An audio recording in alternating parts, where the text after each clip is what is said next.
Okay, so I'm going to show you why you should always be working in 16-bit in Photoshop.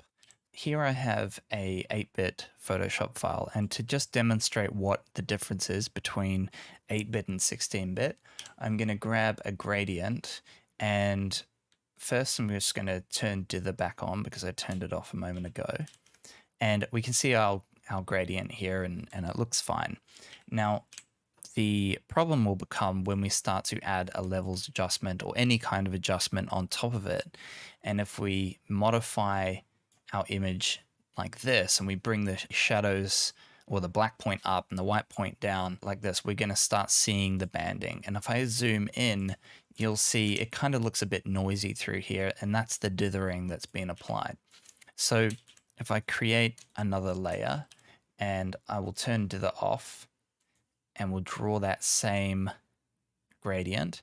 And so it looks like this, and it virtually looks the same unedited, except for this sort of noisy breakup of the edges, which is great. That's what we want. We want to leave dithering on if you're using the gradient tool. But when we then apply the levels, if we don't have dithering, we see these very clear bands in the image. This is because from the black to white values, we only have so many different values. You have 256, in fact, values from black to white.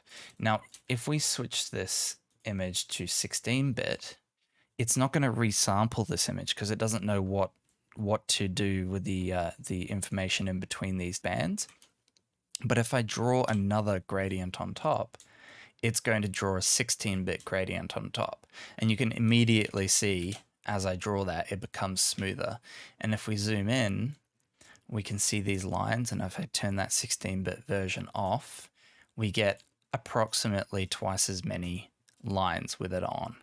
So that's saying, or it might even be more than that. I can't quite remember. But effectively, you're just getting a lot more range. In fact, you go from 256 to about 16,000 values of any one color when you go to 16 bits. So you have this huge range. Now, that's the technical side of bit depth, but here I've got two images which I've applied the same adjustments and the same edits to, but one of them is in 8-bit and one of them is in 16-bit. Now we have to remember to start from 16-bit